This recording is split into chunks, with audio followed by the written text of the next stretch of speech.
The morning sun cast long shadows across the pristine campus of Westfield Preparatory Academy, where manicured lawns stretched between ivy-covered brick buildings. The school's Gothic architecture spoke of old money and older traditions, a place where legacy admissions and seven-figure donations opened doors that merit alone could not. Maya Chen walked through the ornate iron gates, her worn canvas backpack a stark contrast to the designer bags that adorned the shoulders of her classmates. At 17, she possessed a quiet grace that most mistook for weakness, her shoulders slightly hunched as if trying to make herself smaller, her eyes often downcast, avoiding the stares that followed her through the hallways. What her classmates didn't know was that those seemingly delicate hands had thrown punches that could shatter concrete blocks. Those legs, hidden beneath modest jeans, had delivered kicks that sent grown men to the canvas. Maya Chen was the reigning junior national boxing champion, a title she'd held for 3 consecutive years. But at Westfield Prep, she was simply the scholarship kid who didn't belong. The first incident happened on a Tuesday morning in October. Maya had arrived early to study in the library, as was her routine. The building was nearly empty, save for a few dedicated students and Mrs. Henderson, the elderly librarian who had shown Maya kindness since her first day. "Good morning, Maya," Mrs. Henderson whispered as Maya settled into her usual corner table. "Still working on that calculus project?" Maya nodded, offering a small smile. "Thank you for letting me come in early. It's the only quiet time I get." What Maya didn't mention was that home wasn't much quieter. Her mother worked 3 jobs to keep them afloat, and their small apartment was far from the conducive study environment her wealthy classmates enjoyed. The library had become her sanctuary, a place where she could focus on maintaining the grades that kept her scholarship intact. 20 minutes into her study session, the tranquility shattered. Well, look what we have here." Maya looked up to see 3 figures approaching her table. Leading them was Brittany Blackwood, daughter of the Blackwood family whose name graced the new gymnasium. Brittany's blonde hair was pulled back in a perfect ponytail, her uniform crisp and adorned with the gold pin that marked her as student council president. Behind her stood Connor Walsh, whose father owned half the town's commercial real estate, and Madison Pierce, whose family's pharmaceutical company had funded the school's new science wing. They were Westfield's royalty, untouchable, and they knew it. "I didn't realize they let charity cases use the library before school hours," Brittany said, her voice carrying just enough volume to reach Mrs. Henderson's ears. Maya's jaw tightened, but she kept her eyes on her textbook. "I'm just studying." "Studying," Connor repeated mockingly.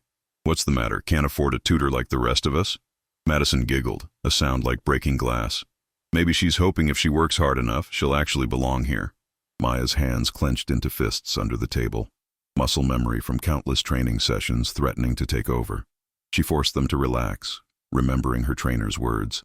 "The strongest person in the room is the one who knows when not to fight. Leave her alone." Mrs. Henderson's voice cut through the tension. "This is a library, not a playground." Brittany turned toward the librarian with a smile that didn't reach her eyes. "Of course, Mrs. Henderson. We were just welcoming our classmate." She leaned down, bringing her face close to Maya's ear. "This isn't over, scholarship girl. We know you don't belong here, and soon everyone else will too." The 3 walked away, their designer shoes clicking against the marble floor. Maya sat motionless, her breathing controlled but her heart racing. She'd faced opponents twice her size in the ring, but this was different.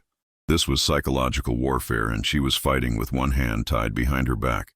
Before we go any further, comment where in the world you are watching from and make sure to subscribe because tomorrow's story is one you don't want to miss. The harassment began subtly. Maya would find her locker vandalized with sticky notes reading diversity hire and charity case. Her textbooks would disappear from her desk only to be found in the trash can outside the cafeteria. When she tried to join study groups, conversations would suddenly stop, leaving her standing awkwardly at the edge of circles that refused to widen. But Maya endured. She had to. Her mother, Linda, worked as a night shift nurse at the county hospital, cleaned offices on weekends, and delivered food during her off hours. The sacrifices her mother made for Maya's education weren't something she could repay with complaints about mean girls. "How was school today, baby?" Linda asked one evening, her voice exhausted as she stirred a pot of instant ramen on their small stove. "Fine, Mom," Maya replied, the lie coming easily. "Just focused on keeping my grades up." Linda turned to study her daughter's face. Despite her exhaustion, a mother's intuition was sharp. You know you can talk to me about anything, right? If something's bothering you, I know, Mom. Everything's fine. Really. That night, Maya lay in bed staring at the ceiling, listening to her mother's gentle snoring from the next room. Through the thin walls, she could hear the television from the apartment next door, the occasional shout from the street below. This was her reality, not the marble halls and pristine lawns of Westfield Prep. But it was also her motivation. In the darkness, she shadow-boxed, her movements precise and controlled. Jab, cross, hook, uppercut. Each punch was a promise to herself. She would not be broken. She would not give them the satisfaction of seeing her quit. The next morning brought a new level of cruelty. Maya arrived at school to find her locker covered in printouts, photos of her family's apartment building, her mother's 3 jobs, even her scholarship application. Someone had done their research. Poor little Maya. Brittany's voice rang out as students gathered around the spectacle. Did you all know she lives in the Riverside apartments? You know, the ones with the roaches and the broken elevators? Connor held up one of the photos, grinning. And look at this. Her mom delivers food. Maybe she can bring us lunch sometime. Maya's vision blurred with rage, but she forced herself to walk past the crowd. Their laughter followed her down the hallway, each chuckle a dagger to her pride. She made it to the bathroom before the tears came, locking herself in a stall and letting the humiliation wash over her. When she emerged, she found Madison waiting by the sinks, applying lip gloss with theatrical precision. You know, Madison said without looking at Maya, it must be so hard being you, always pretending to be something you're not. Maya met her eyes in the mirror. I'm not pretending to be anything. Oh, but you are. Madison turned to face her directly. You're pretending you belong here. You're pretending you're good enough to walk these halls with us. You're pretending that scholarship makes you our equal. I earned my place here. Madison laughed, a sound like ice cracking. You earned nothing. You're here because they needed to fill a quota. A little diversity to make the school look good in the brochures. Maya's hands trembled, but she kept them at her sides. At least I earned my grades honestly. The slap came without warning, Madison's palm connecting with Maya's cheek with a sharp crack. The sound echoed off the bathroom tiles, followed by Madison's shocked gasp. You little... Madison raised her hand again, but Maya caught her wrist. For a moment, Madison felt the steel in Maya's grip, the controlled strength that could have crushed her bones. Maya's eyes flashed with something dangerous, something that made Madison take a step back. Don't, Maya said quietly, releasing Madison's wrist. Just don't. Maya walked out of the bathroom, her cheek burning, her pride in tatters. She had shown restraint, but at what cost? How long could she keep turning the other cheek before something inside her snapped? The answer came sooner than she expected. That afternoon, Maya sat alone in the cafeteria, picking at a sandwich she'd brought from home. The conversations around her seemed to fade into background noise until she heard her name mentioned at a nearby table. Maya Chen thinks she's so special with her perfect grades, Connor was saying to a group of senior boys. But I heard she's not even that smart. Probably cheats on everything. Makes sense, another boy replied. How else could someone like her keep up with real students? Maya's appetite vanished. She wrapped up her sandwich and stood to leave, but Brittany's voice stopped her. Maya, don't go yet. We were just talking about you. Every head in the cafeteria turned to watch as Brittany stood on her chair, her voice carrying across the room. I think everyone should know the truth about our little scholarship student, Brittany announced. Maya Chen isn't just poor, she's a liar too. She's been cheating on her tests, plagiarizing her papers, and basically stealing the education that should go to someone who actually deserves it. The silence that followed was deafening. Maya felt hundreds of pairs of eyes on her, judging, condemning. Her mouth went dry, her hands shaking with fury. That's not true, Maya said, her voice barely above a whisper. Prove it, Brittany challenged. Show us your real report card. Show us your real test scores. Oh wait, you can't, because they're all fake. Maya's vision tunneled. Every lesson her trainer had taught her about control, about discipline, about using her strength responsibly, all of it threatened to crumble in the face of this public humiliation. I don't have to prove anything to you, Maya said, her voice growing stronger. Yes, you do. Connor joined in, standing beside Brittany. You're here on our dime, taking up space that should go to someone who actually belongs. The least you can do is be honest about it. The crowd murmured agreement, their voices a rising tide of judgment. Maya looked around the room, searching for a single friendly face, a single person who would stand up for her. She found none. If you're enjoying this story of courage and standing up to bullies, smash that like button and let me know in the comments what you would do in this situation. Maya ran. She pushed through the crowd, ignoring their jeers and taunts, and fled the cafeteria. Behind her, she heard Brittany's voice rise above the others. "Run away, scholarship girl. Run back where you came from." Maya didn't stop until she reached the empty chemistry lab at the far end of the building. She slammed the door behind her and leaned against it, her chest heaving.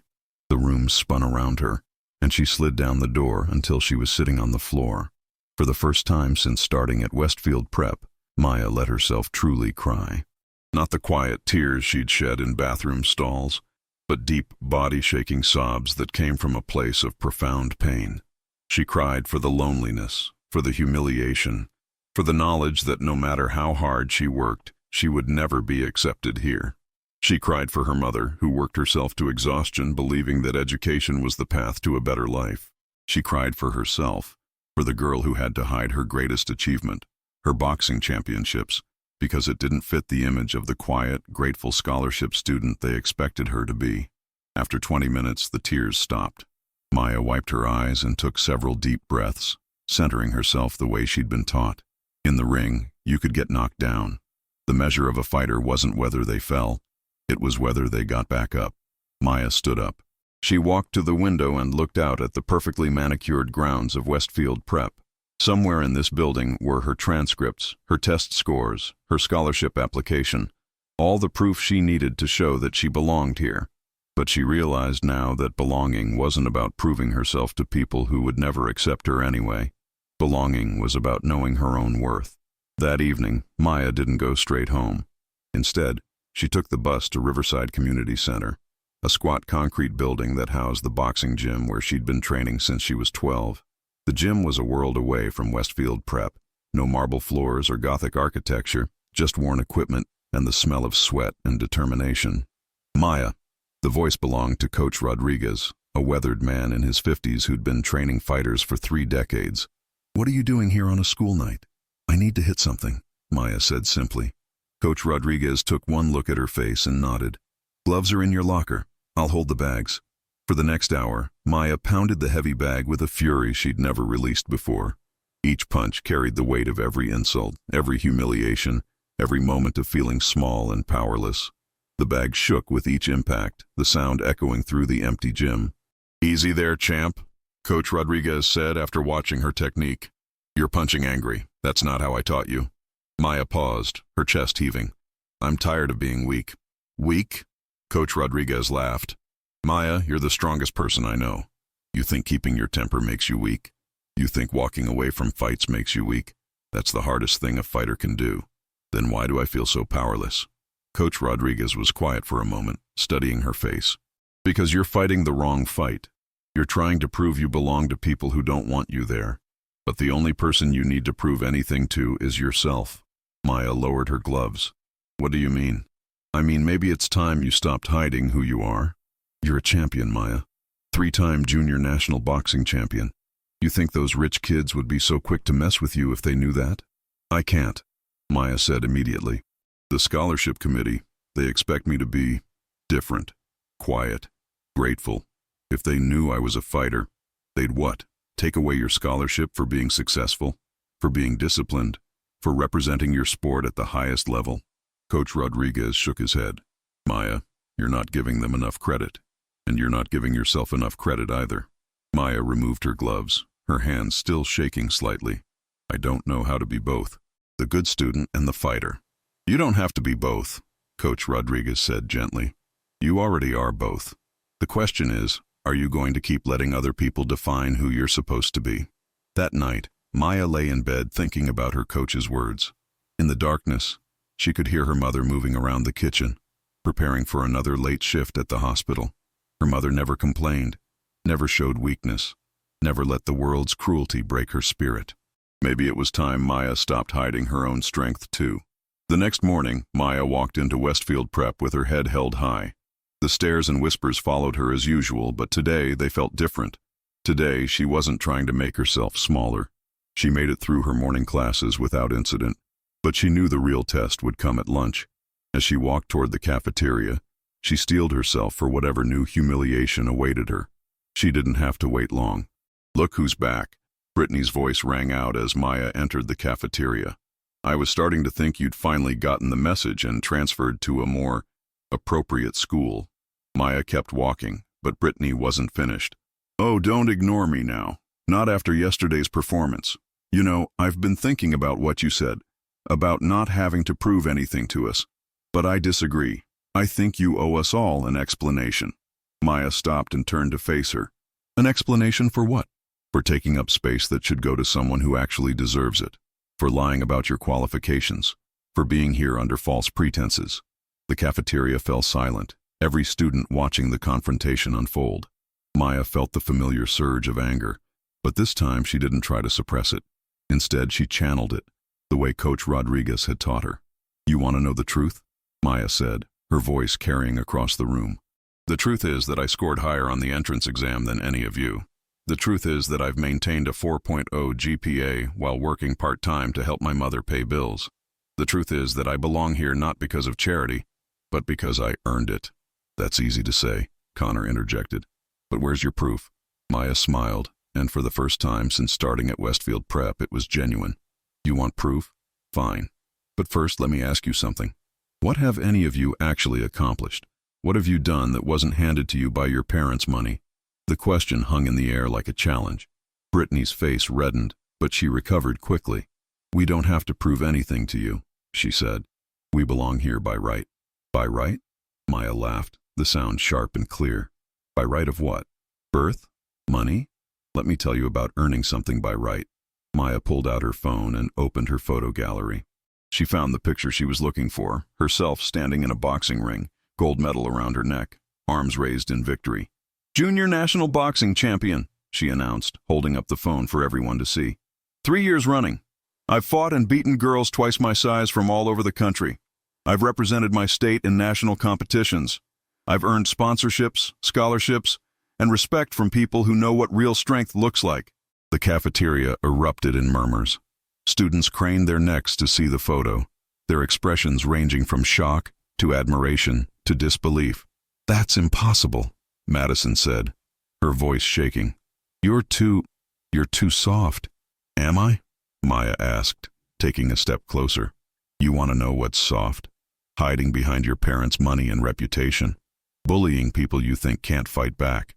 Using your privilege to hurt others instead of lifting them up. That's soft." Brittany stood up, her chair scraping against the floor. "You think you're so tough now? You think showing us some fake picture makes you special?" "The only thing fake here is your superiority," Maya replied. "But you know what? I'm done playing your games. I'm done pretending to be small so you can feel big. I'm done letting you define who I am." The confrontation was interrupted by a slow clap from the back of the cafeteria. Maya turned to see Mr. Thompson, the school's vice principal, walking toward them with a stern expression. "Very dramatic, Miss Chen," he said, his voice carrying the authority of someone used to controlling teenage conflicts. "But I think we need to discuss this in my office." Maya's heart sank. She'd finally stood up for herself, finally shown her true strength, and now she was going to be punished for it. "All of you," Mr. Thompson continued, his gaze sweeping over Brittany, Connor, and Madison. "My office, now." As they walked through the halls toward the administrative wing, Maya felt the weight of every stare, every whispered comment. She'd crossed a line today, and there was no going back. Mr. Thompson's office was a study in controlled intimidation, dark wood paneling, intimidating diplomas on the walls, and a massive desk that seemed designed to make students feel small. He gestured for them to sit in the chairs arranged in front of his desk. "I've been hearing some disturbing reports about conflicts between students," he began, his fingers steepled in front of him. "Accusations of cheating, harassment, and now claims of athletic achievements. I think it's time we sorted out the truth." Maya's stomach twisted. She'd hoped that revealing her boxing championships would end the harassment, but instead it seemed to have escalated the situation. "Sir?" Brittany said, her voice taking on the innocent tone Maya had heard her use with teachers before. "We were just trying to understand why Maya was being so secretive about her background. We're all friends here, and we just wanted to help her feel more included." The lie was so smooth, so practiced, that Maya almost doubted her own memory of the harassment. This was what real privilege looked like, the ability to rewrite reality with a smile and the right tone of voice. "Is that so?" Mr. Thompson asked, turning to Maya. "And what's your version of events, Ms. Chen?" Maya looked at the faces around her. Brittany's false innocence, Connor's smirk, Madison's wide-eyed act of concern. She realized that this was a test, but not the kind she'd expected. "They've been harassing me since the first day of school," Maya said quietly.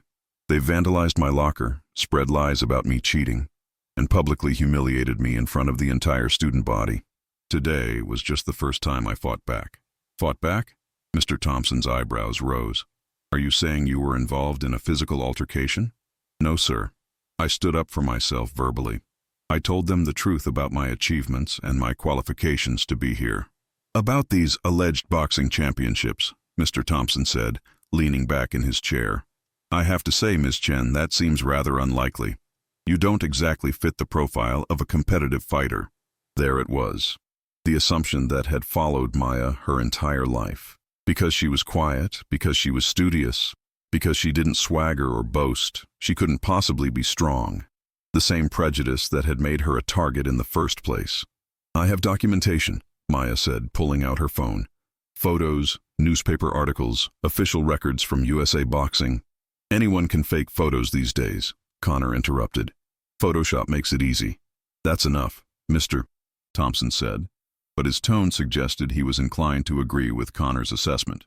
"Ms. Chen, I'm going to need to contact your parents to discuss this situation. Making false claims about athletic achievements is a serious matter that could affect your scholarship status." Maya's blood ran cold. Her scholarship, her future, hanging in the balance because she dared to tell the truth about herself. "Sir," she said, her voice stronger than she felt, "I can provide contact information for my coach, for USA Boxing, for the schools I've competed against. Everything I've told you can be verified." "And I'll do just that," Mr. Thompson said. "But until then, I want all of you to stay away from each other. No more conflicts, no more accusations, no more drama. Is that understood?" They all nodded, but Maya could see the satisfaction in her tormentor's eyes. They'd succeeded in making her look like a liar, a troublemaker, someone who couldn't be trusted. As they left the office, Brittany fell into step beside Maya. "You really thought that would work?" she whispered. "You thought showing some fake pictures would make us respect you? All you've done is prove that you're a liar on top of everything else." Maya didn't respond. She couldn't. The weight of the situation was crushing her, and she needed to get away before she did something she'd regret. That afternoon, Maya sat in the empty chemistry lab again, but this time she wasn't crying. She was thinking, planning, trying to figure out how to prove the truth when the system was designed to protect the lies. Her phone buzzed with a text from her mother. "Working late again tonight. Leftovers in the fridge. Love you." Maya stared at the message, thinking about her mother's sacrifices, her dreams for Maya's future. She couldn't let it end like this. She wouldn't let them win. She pulled up her contacts and found the number she was looking for. Coach Rodriguez answered on the second ring. "Maya? What's wrong? You sound upset." "Coach, I need your help. I need to prove who I am." Maya spent the weekend gathering evidence. She printed out newspaper articles about her victories, official records from USA Boxing, photos from competitions, and letters of recommendation from coaches across the country. By Sunday evening, she had assembled a portfolio thick enough to convince anyone of her achievements. But as she prepared for Monday morning, doubt crept in. What if Mr. Thompson refused to look at the evidence? What if he'd already made up his mind? What if the system was so rigged against her that truth didn't matter? She was still wrestling with these questions when she arrived at school Monday morning to find a crowd gathered around her locker. Her heart sank as she approached, expecting another humiliation. Instead, she found something unexpected. Maya Chen, right? A tall senior with kind eyes extended his hand. "I'm Marcus Washington, editor of the school newspaper. I heard about what happened in the cafeteria Friday." Maya nodded warily, unsure where this was going. "I've been doing some research," Marcus continued, holding up a tablet. "Junior national boxing champion for 3 consecutive years. Ranked number 2 in your weight class nationally. Full scholarship to train at the Olympic Development Center." "Maya, why didn't you tell anyone about this?" The crowd around them grew larger. students pressing closer to hear the conversation. Maya felt exposed, vulnerable, but also strangely relieved that someone had taken the time to verify her claims. "I didn't think it mattered," she said quietly. "Didn't think it mattered." Marcus laughed, but not unkindly. "Maya, you're probably the most accomplished athlete in this school, maybe in the district, and you've been keeping it secret?" "I didn't want special treatment," Maya admitted. "I wanted to be accepted for who I am, not what I can do." "But what you can do is part of who you are," Marcus said. "And honestly, after what I've heard about how some people have been treating you, maybe it's time they knew exactly who they've been messing with." Maya felt a warmth spreading through her chest. For the first time since starting at Westfield Prep, someone was treating her achievements with respect instead of suspicion. "Would you be willing to do an interview?" Marcus asked. "I think the school community deserves to know the truth about one of their most remarkable students."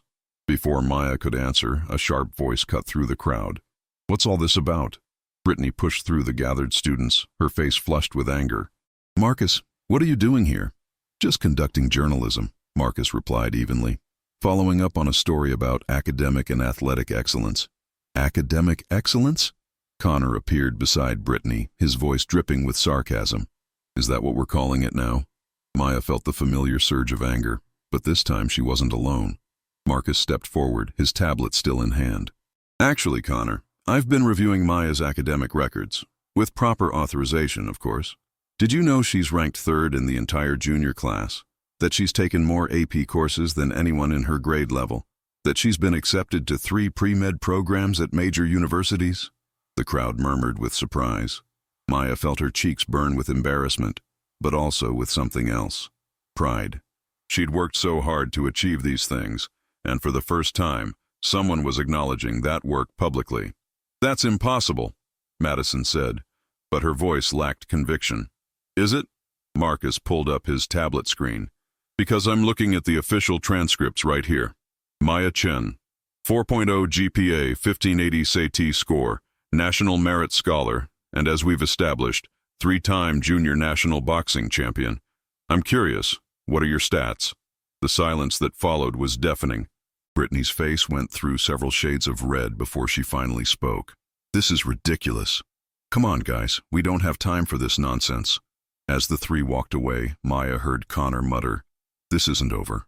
But for the first time since starting at Westfield Prep, Maya felt like she had allies.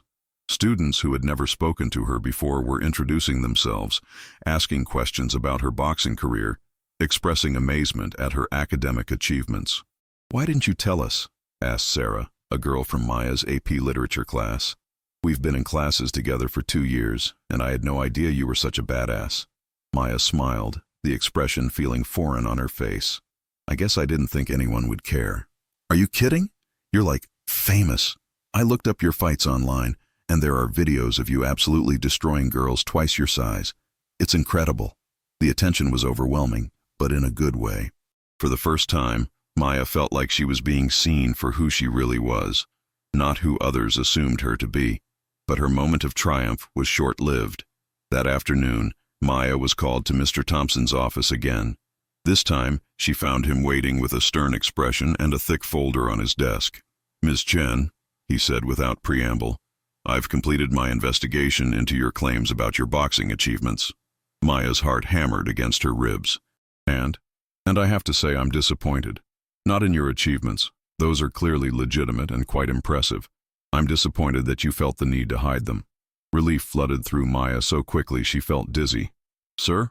"Maya, you're one of the most accomplished students this school has ever had. Your academic record is exemplary, your athletic achievements are remarkable, and your character, based on the reports I've received from your teachers, is beyond reproach. The question is, why did you feel the need to keep all of this hidden?" Maya shifted in her chair, unsure how to answer. How could she explain that she'd been taught to make herself small, to be grateful for any scraps of acceptance thrown her way? "I didn't want to seem like I was bragging," she said finally. "Bragging?" Mr. Thompson leaned back in his chair. "Maya, there's a difference between bragging and being proud of legitimate achievements. You've earned the right to hold your head high." "Yes, sir. However," Mr. Thompson continued, and Maya's stomach dropped, "I've also received reports about ongoing conflicts between you and some of your classmates. While I understand that you may have felt provoked, I need to know that you can handle these situations appropriately. Maya nodded. I understand, sir. Good. Because I'm going to ask you to do something that might be difficult. I want you to try to resolve this situation peacefully. These students come from prominent families, and their behavior reflects poorly on the entire school. If we can find a way to turn this into a positive learning experience for everyone involved, that would be ideal. Maya felt the familiar weight of expectation settling on her shoulders. Even now, when she was clearly the victim, she was being asked to be the bigger person, to solve the problem created by her tormentors. I'll try, sir, she said, because what else could she say? Excellent. And Maya, I want you to know that your scholarship is secure, more than secure. I'm recommending you for the Westfield Excellence Award. It comes with a full ride to any college of your choice. Maya's eyes widened. Sir, I don't know what to say.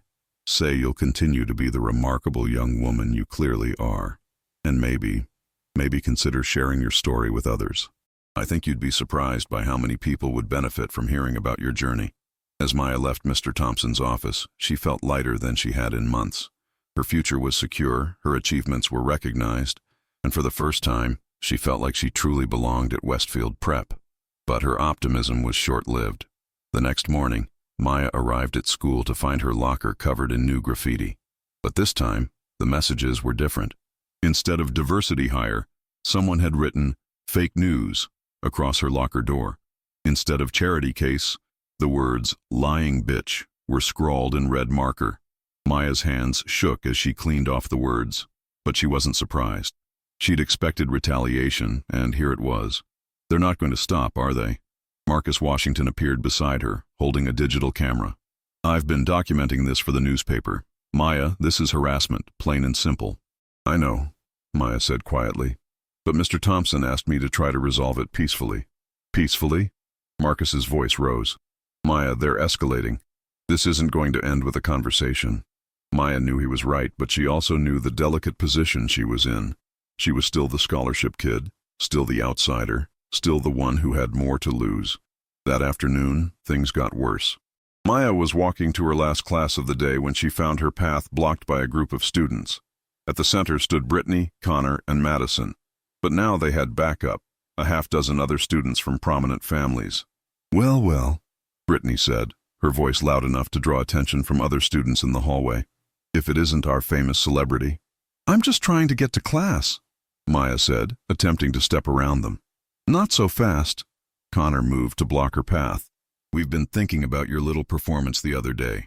The boxing champion thing, the perfect grades, the scholarship to train with Olympic athletes. What about it? Maya asked, though she could sense where this was going. Well, we did some digging, Madison said, holding up her phone, and we found some very interesting information. Maya's blood ran cold. What kind of information? The kind that proves you're a fraud, Brittany said with satisfaction. Show her, Madison. Madison held up her phone, displaying what appeared to be a social media post. This is from the Instagram account of Rebecca Martinez, last year's junior national boxing champion. She posted this picture 3 weeks ago with the caption, "Still the reigning champ." Funny thing is, she's in your weight class. Maya stared at the screen, her mind racing. She recognized Rebecca. They'd fought in the semifinals 2 years ago, and Maya had won. But the photo was recent, and the caption was confusing. That doesn't prove anything, Maya said, but she could hear the uncertainty in her own voice. Doesn't it? Connor stepped closer. Because according to this, Rebecca Martinez is the current champion, not you, which means everything you told us was a lie. A crowd was gathering in the hallway, students sensing drama and gravitating toward it like moths to flame. Maya felt the walls closing in around her. There has to be an explanation, she said desperately. Maybe she was referring to a different title, or maybe you're a pathetic liar who thought she could fool us with some fake story. Brittany interrupted.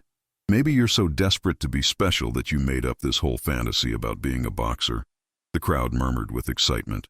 Maya felt their stares like physical weight, crushing down on her. She pulled out her own phone, frantically searching for proof of her recent victories, but her hands were shaking so badly she could barely operate the screen.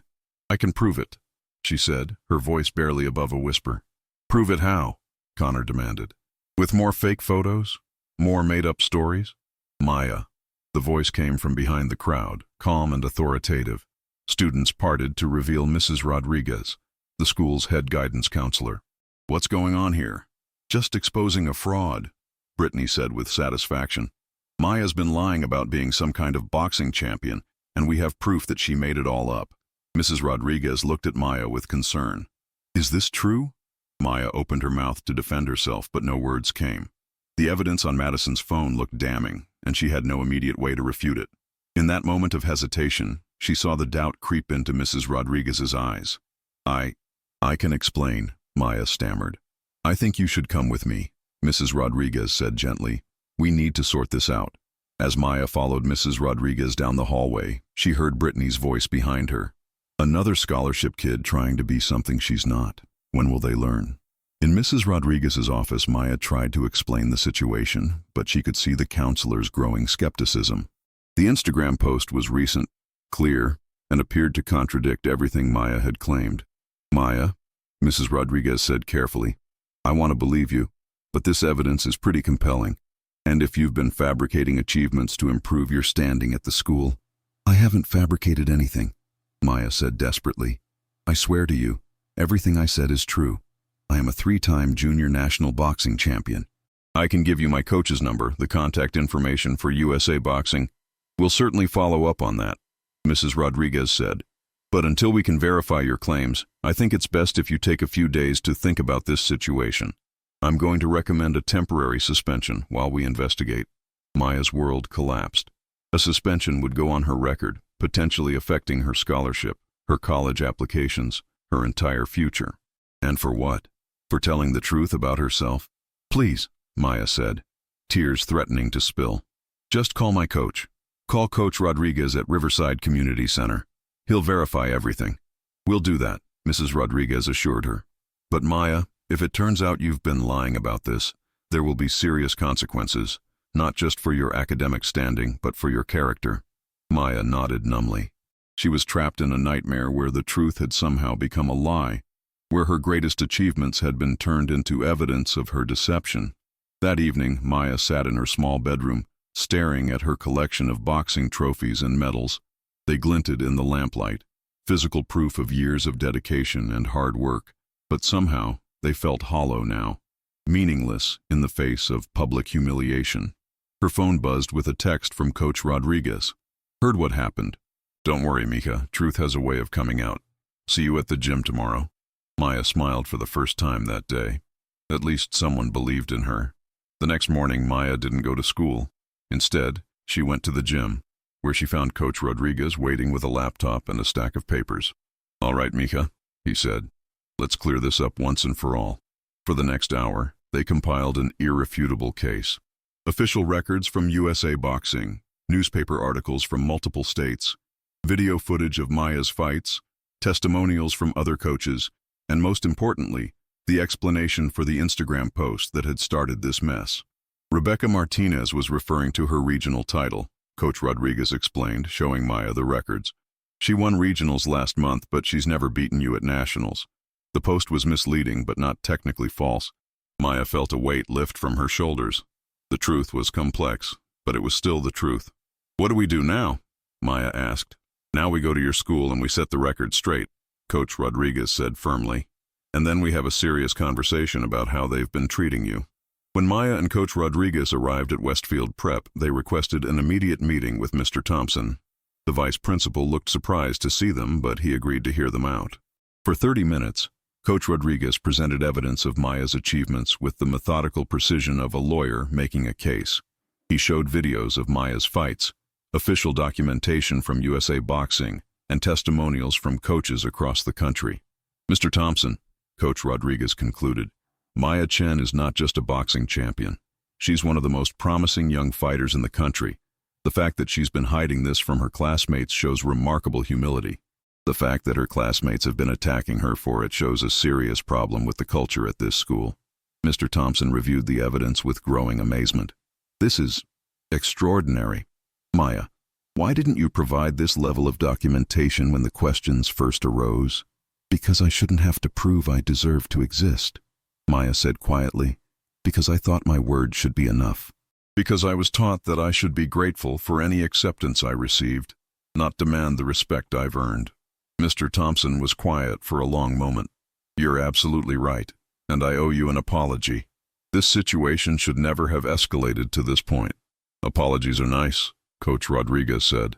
But what are you going to do to fix the culture that created this problem in the first place? Mr. Thompson straightened in his chair. We're going to start with a formal investigation into the harassment Maya has endured, and we're going to have a school-wide assembly to address the issues of respect, achievement, and the value of diversity in our community. Maya felt a spark of hope, but also skepticism. What about the students who started this? What about the lies they spread? They'll face consequences appropriate to their actions, Mr. Thompson assured her. But Maya, I want to ask you something. Would you be willing to speak at the assembly, to share your story with the entire school? Maya's stomach clenched. The thought of standing in front of hundreds of students, many of whom had witnessed her humiliation, was terrifying. I don't know if I can, she admitted. Think about it, Mr. Thompson said gently. Your story could help other students who feel like they don't belong. Your achievements could inspire others to pursue excellence regardless of their background. This is about to get intense. Make sure you're subscribed with notifications on because stories like this one show us what real strength looks like. What's your prediction for how this ends? Drop it in the comments below. That afternoon, Maya returned to her classes for the first time in 2 days. The hallways felt different now. Students who had previously ignored her now nodded in recognition, some even stopping to congratulate her on her boxing achievements. But not everyone was pleased with the new developments. As Maya approached her locker, she found Brittany waiting for her, flanked by Connor and Madison. Their expressions were cold, their posture aggressive. Congratulations, Brittany said, her voice dripping with sarcasm. You managed to convince the administration that your little fantasy is real. It's not a fantasy, Maya replied calmly. It's the truth. Truth is subjective, Connor said. And the truth is, you're still just a scholarship kid who doesn't belong here. A few trophies don't change that. Maya looked at them with something approaching pity. You know what's sad? You're so threatened by my success that you can't even acknowledge it when it's proven to you. Threatened? Madison laughed, but there was no humor in it. By you? That's rich. Yes, threatened, Maya said, her confidence growing. Because deep down, you know that everything I've achieved, I've earned. And everything you have was handed to you. You know that in any fair competition, I'd beat you every time. Fair competition? Brittany stepped closer, her face flushed with anger. You want to talk about fair? Let's talk about how you get special treatment because of your skin color. Let's talk about how you took a spot that should have gone to someone who actually belongs here. Maya felt the familiar surge of rage, but this time she didn't try to suppress it. This time, she let it fuel her. You want to know what I think? Maya said, her voice carrying across the hallway. I think you're scared. I think you've spent your whole lives being told you're special because of who your parents are, and now you're faced with someone who's actually special because of what she's accomplished, and it terrifies you. We're not scared of you, Connor said, but his voice lacked conviction. Then prove it, Maya challenged. Stop hiding behind your parents' money and your social status. Stop attacking people who can't fight back. Stand on your own merit for once in your lives. You think you're so tough now? Brittany's voice rose to a shout. You think because you can punch things that makes you better than us? I think because I work for what I have that makes me stronger than you, Maya replied. But strength isn't about punching things. It's about getting back up when you're knocked down. It's about standing up for what's right even when it's hard. It's about being honest about who you are, instead of hiding behind lies and privilege. The crowd that had gathered was silent, hanging on every word. Maya could see phones recording the confrontation, and she knew that whatever happened next would be seen by the entire school. You want to know what real strength looks like? Maya continued. It looks like a single mother working 3 jobs to give her daughter a better life. It looks like a girl getting up at 5 a.m. to train before school because she knows that's the only way she'll achieve her dreams.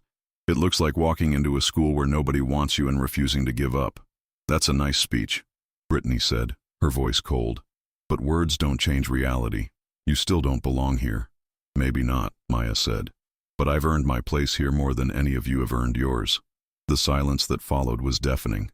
Then, slowly, someone started clapping. Maya turned to see Marcus Washington applauding, his face bright with admiration. Soon, others joined him. First a few students, then more, until the hallway rang with applause. Brittany, Connor, and Madison stood frozen, their faces pale with shock and humiliation. For the first time since Maya had known them, they looked powerless. "This isn't over," Brittany whispered as the crowd began to disperse. "Yes, it is," Maya replied. "It's been over since the moment you decided to attack someone for being better than you." That evening, Maya sat in the gym with Coach Rodriguez, working the heavy bag with methodical precision. Her technique was flawless, each punch flowing naturally into the next. "You handled yourself well today," Coach Rodriguez said as Maya paused to rest. "I finally stopped hiding," Maya replied. "I finally stopped being ashamed of who I am." "And how does it feel?" Maya considered the question as she unwrapped her hands. "Scary, but also free." "Good," Coach Rodriguez smiled. "Because tomorrow you're going to need that freedom." "What do you mean?" "Mr. Thompson called. The school board wants to meet with you. They're considering making some major changes to how they handle harassment and discrimination. Your story has gotten their attention."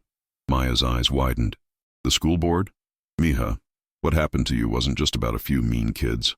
It was about a system that allowed the harassment to continue.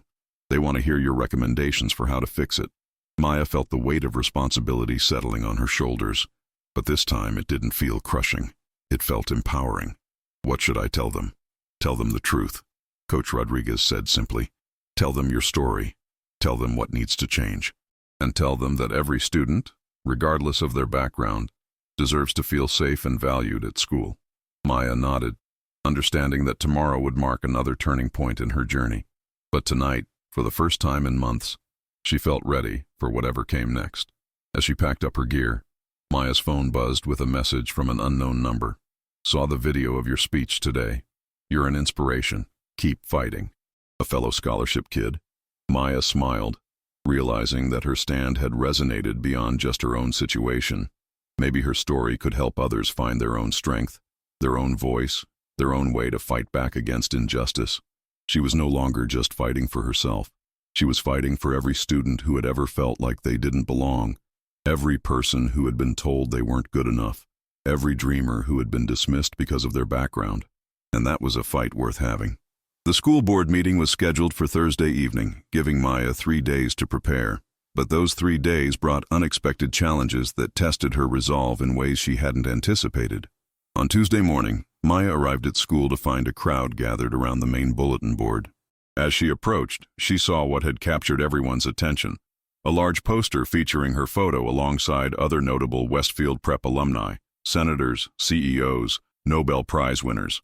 "Student Spotlight, Maya Chen, 3-time junior national boxing champion," read the headline. Below were her achievements, her academic record, and quotes from her coaches praising her character and dedication. Maya stared at the poster in amazement. For the first time since starting at Westfield Prep, she was being celebrated instead of hidden. "Pretty cool, right?" Marcus Washington appeared beside her with a camera. "The administration asked me to feature you in this month's newsletter. I hope you don't mind. I used some of the quotes from our interview." "I don't mind," Maya said, still staring at her photo on the wall. "It's just surreal." "Get used to it," Marcus grinned. "You're kind of famous now." The video of your speech went viral on social media. People are calling it the Westfield moment. You've got supporters all over the country. Maya pulled out her phone and checked her social media accounts. Her mentions were flooded with messages of support from students at other schools, parents, teachers, and even professional athletes. The hashtag, her Westfield moment, was trending, with thousands of people sharing their own stories of overcoming discrimination and finding their voice. But not all the attention was positive. As Maya walked to her first class, she passed a group of students she didn't recognize. Older students, possibly seniors. One of them stepped into her path.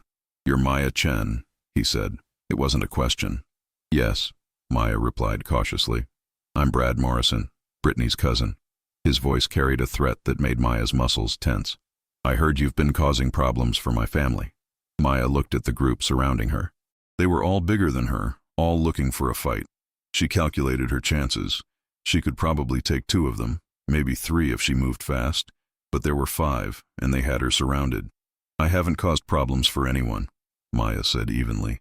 "I've just been defending myself." "Defending yourself?" Brad laughed, but there was no humor in it. You attacked my cousin in front of the whole school. You humiliated her with your little speech about how much better you are than everyone else. I told the truth, Maya said. If that humiliated her, maybe she should examine her own behavior. Brad's face darkened. You think you're tough because you can beat up girls in a ring? Let's see how tough you are in the real world. Maya's training kicked in automatically. She shifted her weight, prepared to defend herself, ready to fight if necessary. But then she remembered Mr. Thompson's words about handling situations appropriately, about being the bigger person.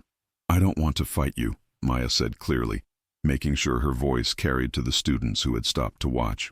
Too bad, Brad said, raising his fist. Mr. Morrison. The sharp voice belonged to Mrs. Patterson, the AP history teacher. Step away from Ms. Chen immediately.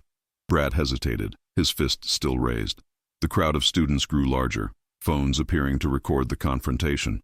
I said step away, Mrs. Patterson repeated, her voice carrying the authority of 20 years in the classroom. Unless you want to explain to your parents why you're facing assault charges. Slowly, Brad lowered his fist.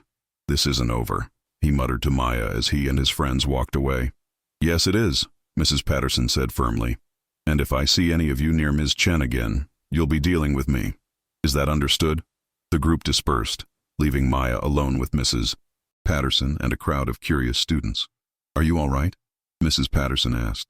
Maya nodded, though her hands were shaking slightly. Thank you. Don't thank me. Just remember, you don't have to fight every battle with your fists.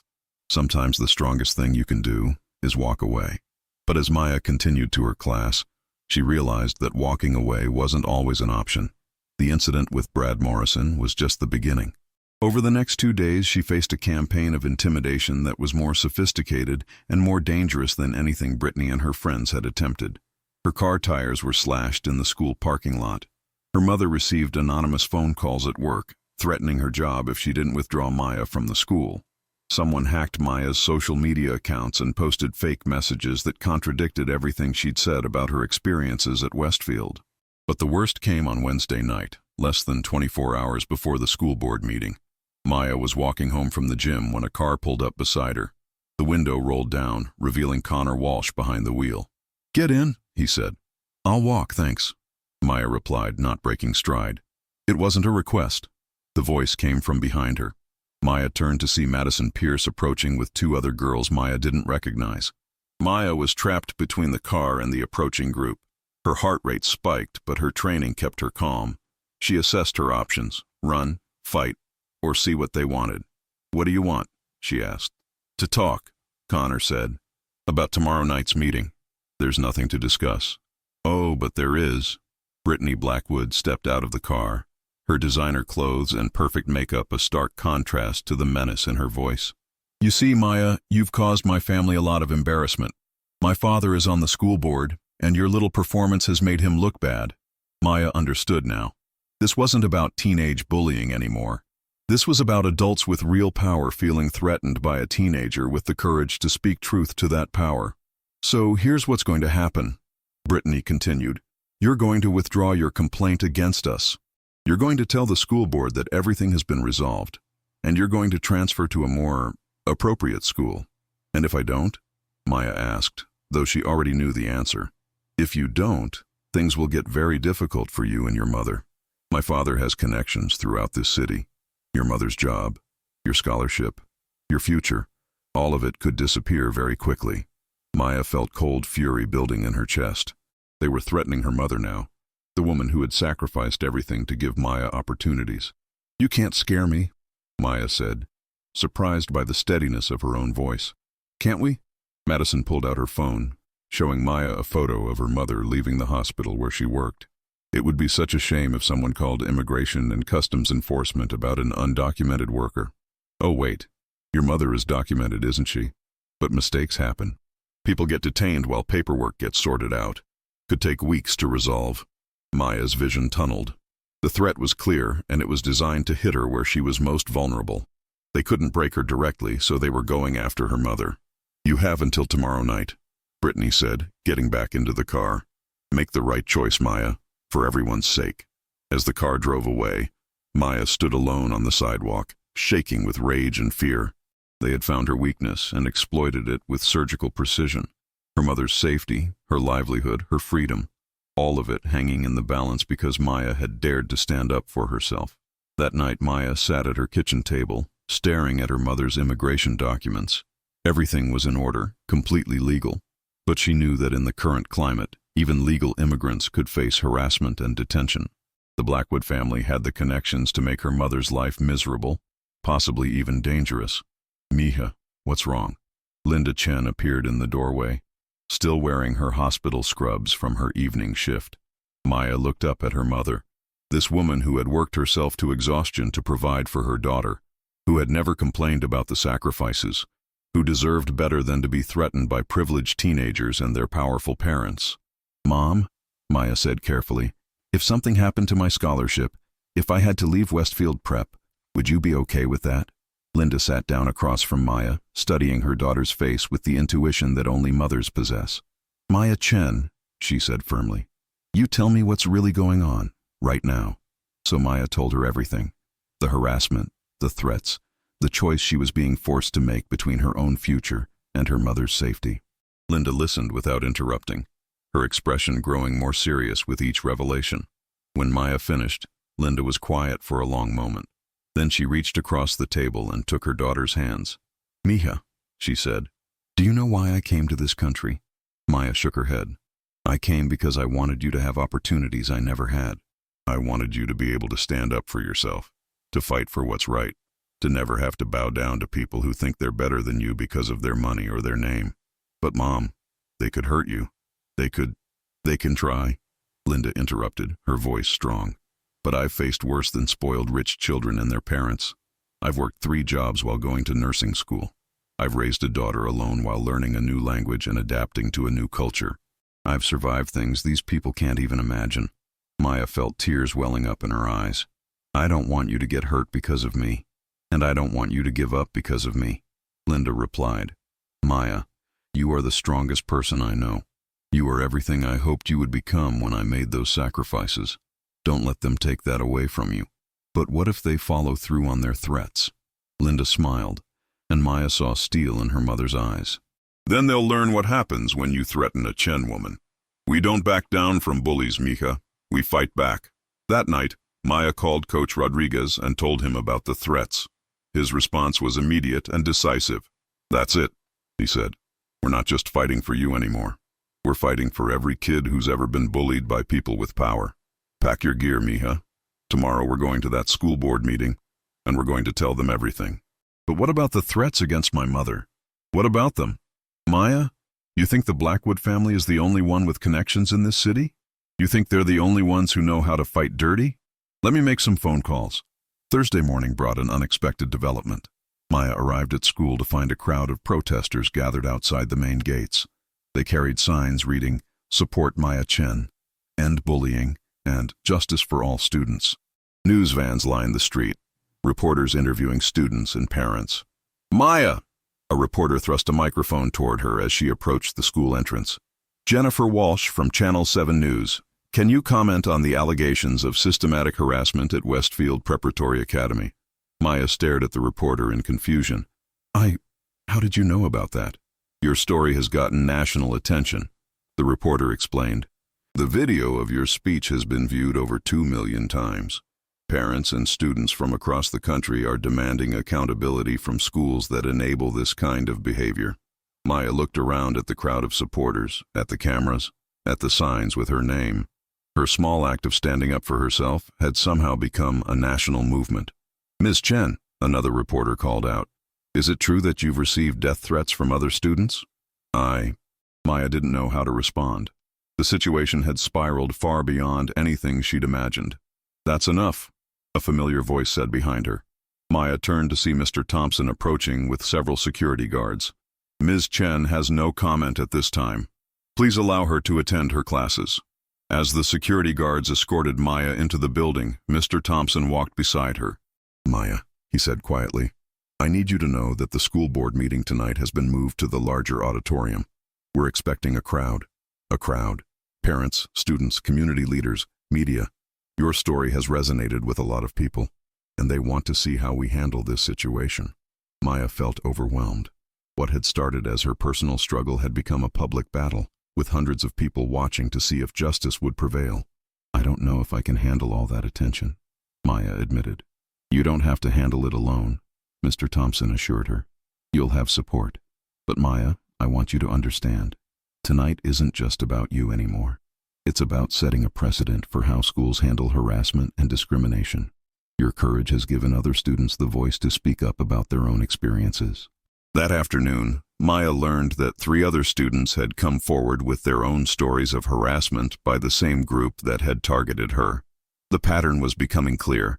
This wasn't isolated teenage cruelty, but systematic intimidation designed to maintain a social hierarchy based on wealth and privilege. As evening approached, Maya dressed carefully for the school board meeting. She wore her best dress, her junior national championship medal around her neck, and carried a folder containing all the documentation of her achievements and the harassment she'd endured. Coach Rodriguez picked up Maya and her mother, driving them to the school in his old pickup truck. As they approached Westfield Prep, they could see the parking lot was full, with cars lining the nearby streets. "Looks like half the town is here," Coach Rodriguez observed. "Good," Linda said firmly. "Let them all hear what these bullies have been doing to our children."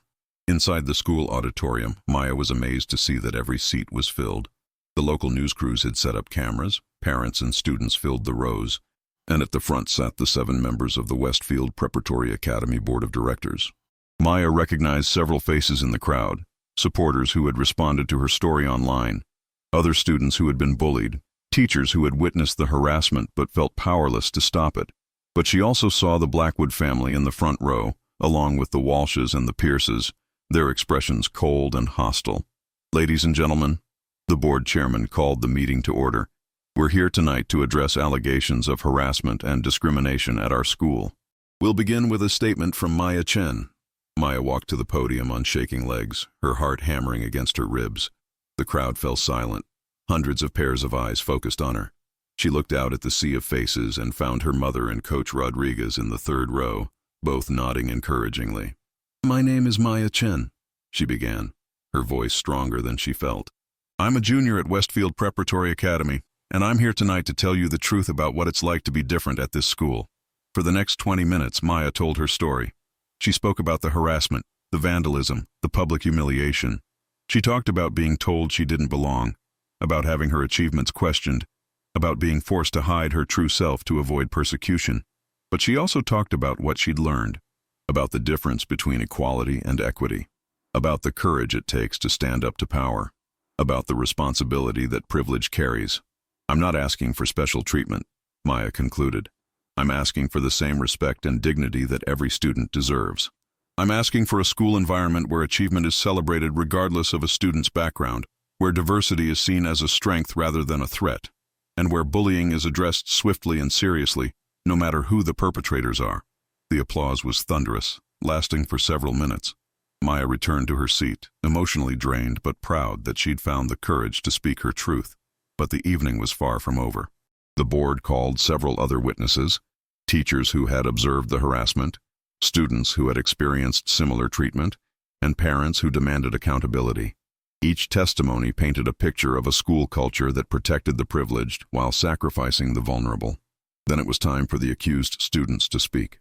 Brittany Blackwood approached the podium with the confidence of someone who had never faced real consequences for her actions. She wore a conservative dress and had styled her hair to look younger, more innocent. "My name is Brittany Blackwood," she said, her voice trembling with practiced emotion. "And I want to apologize to Maya Chen for any misunderstandings that may have occurred." Maya felt her jaw clench. "Misunderstandings? I want everyone to know that I never intended to hurt anyone," Brittany continued. "Sometimes, in the social dynamics of high school, things can be taken the wrong way. What Maya perceived as harassment, I saw as trying to help her fit in with our community. It was a masterful performance. The privileged victim, misunderstood and persecuted for trying to help." Maya could see some of the board members nodding sympathetically. "I've learned a lot from this experience," Brittany went on, "and I think Maya has too. I hope we can all move forward together, putting this unfortunate misunderstanding behind us." The applause for Brittany was polite but scattered. Maya could see the divide in the room, those who supported her and those who supported the status quo. Connor Walsh and Madison Pierce gave similar statements, each claiming innocence and misunderstanding, each painting themselves as victims of a misinterpreted situation. Then something unexpected happened. "I'd like to speak," a voice called from the audience. Maya turned to see a girl she didn't recognize standing up, a sophomore with short black hair and thick glasses. "I'm Sarah Kim," the girl said as she walked to the podium, "and I want everyone to know that Maya Chen isn't the only student who's been harassed by this group." For the next 10 minutes, Sarah detailed her own experiences with Brittany, Connor, and Madison. The name-calling, the exclusion, the deliberate attempts to make her feel unwelcome at the school. When Sarah finished, another student stood up, then another, then another. One by one, students came forward to share their stories. Asian students, Latino students, Black students, LGBTQ+ students, and even some white students whose families didn't have enough money or social status to protect them from the hierarchy's cruelty. Each testimony was damning, painting a picture of systematic harassment that went far beyond teenage drama. This was about power, privilege, and the abuse of both. Maya watched in amazement as her individual stand for justice became a collective demand for change. Students who had suffered in silence for years were finally finding their voices, inspired by her courage to speak truth to power. The board members looked increasingly uncomfortable as the testimonies piled up. The media representatives scribbled notes furiously, recognizing that this was a story with national implications. Finally, the board chairman called for order. "We've heard enough testimony for tonight. The board will deliberate and announce our decisions at a special meeting next week." But before he could adjourn the meeting, Maya stood up. "With respect, sir," she said, her voice carrying across the auditorium, "I don't think we can wait another week. These students have been suffering for years while the administration looked the other way. How many more testimonies do you need to hear before you act?" The crowd erupted in applause and shouts of agreement. "Act now," someone called out. "No more delays." The board chairman looked flustered, clearly unprepared for this level of pressure. He conferred with the other board members in hushed whispers before returning to the microphone. "Very well," he said. "We'll vote tonight on immediate disciplinary measures for the students involved in the harassment incidents." What followed was 30 minutes of intense deliberation. The board reviewed the evidence, discussed the testimonies, and debated the appropriate response. Maya sat in the audience, her heart pounding as her future hung in the balance. Finally, the board chairman returned to the microphone. "After careful consideration of all the evidence presented tonight," he began, "the Westfield Preparatory Academy Board of Directors has reached the following decisions." The auditorium fell silent. "First, we find that Maya Chen has been the victim of systematic harassment that violates our school's code of conduct and our fundamental values of respect and inclusion." Maya felt tears of relief welling up in her eyes. "Second, we are implementing immediate disciplinary action against the students responsible for this harassment. Brittany Blackwood, Connor Walsh, and Madison Pierce are hereby suspended for the remainder of the semester and will be required to complete community service and attend counseling before being considered for readmission." The Blackwood, Walsh, and Pierce families erupted in protests, but the board chairman continued. "Third, we are implementing comprehensive anti-bullying and anti-discrimination policies with real consequences for violations. These policies will include mandatory training for all students and staff, anonymous reporting systems, and regular climate surveys to ensure all students feel safe and welcome." The crowd applauded enthusiastically. "Fourth, we are establishing the Maya Chen Scholarship for Academic and Athletic Excellence, to be awarded annually to a student who demonstrates both outstanding achievement and exceptional character in the face of adversity." Maya gasped, tears now flowing freely down her cheeks. A scholarship in her name, recognition that would help other students like her for years to come. Finally, the chairman concluded, "We want to publicly apologize to Maya Chen and to any other students who have suffered in silence.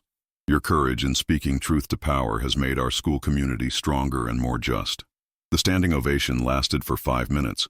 Maya found herself surrounded by supporters, students, parents, teachers, and community members who had been inspired by her story. Coach Rodriguez appeared at her side, beaming with pride. "You did it, Mija. You changed everything."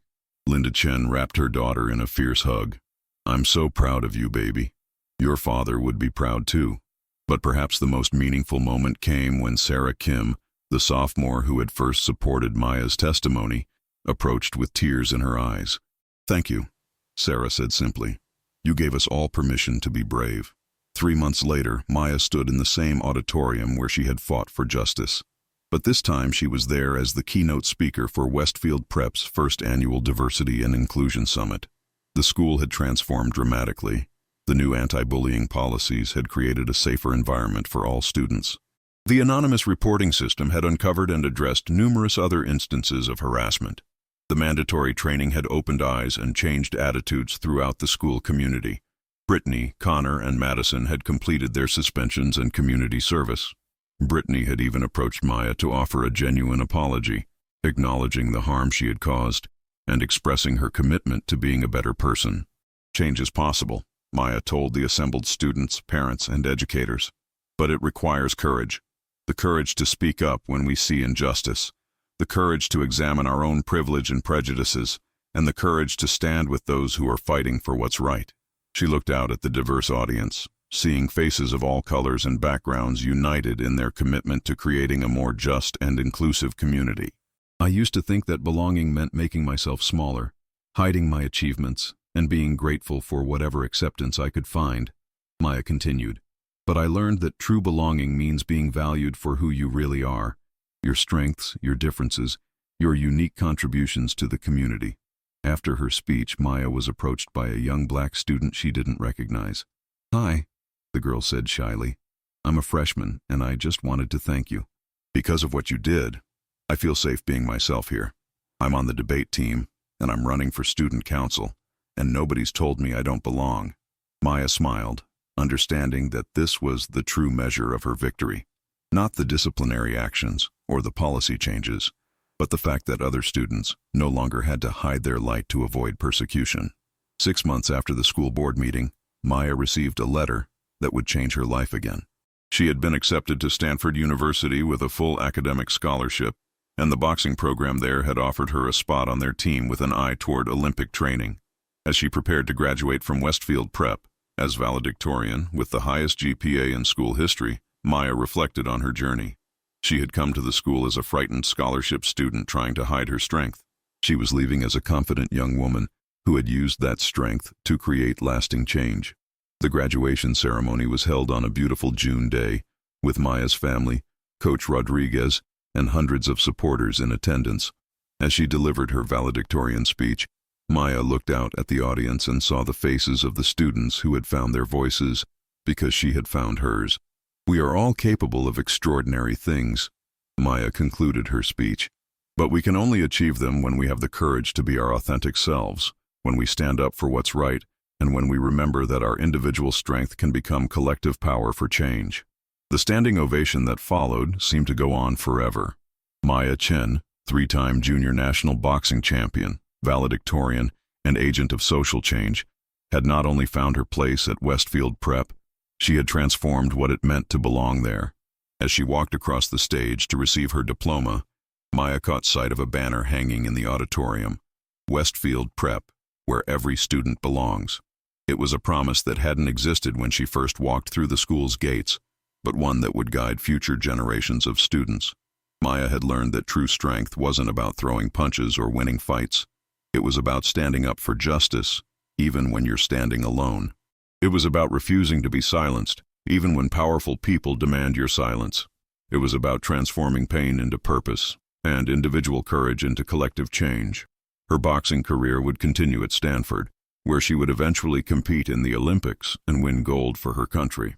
But her greatest victory had already been won in the hallways and auditorium of Westfield Preparatory Academy, where a quiet scholarship student had found her voice and used it to change the world. Years later, when Maya became a successful attorney specializing in civil rights law, she would often tell her clients about the lesson she learned as a 17-year-old girl facing down bullies and systemic injustice. The strongest person in the room isn't always the one who can throw the hardest punch. Sometimes, it's the one who has the courage to speak truth to power, even when their voice is shaking. And in the Westfield Prep trophy case, next to the academic and athletic awards, sits a small plaque that reads, "In honor of Maya Chen, who taught us that true strength comes not from hiding who we are, but from having the courage to let our light shine bright enough to illuminate the path for others."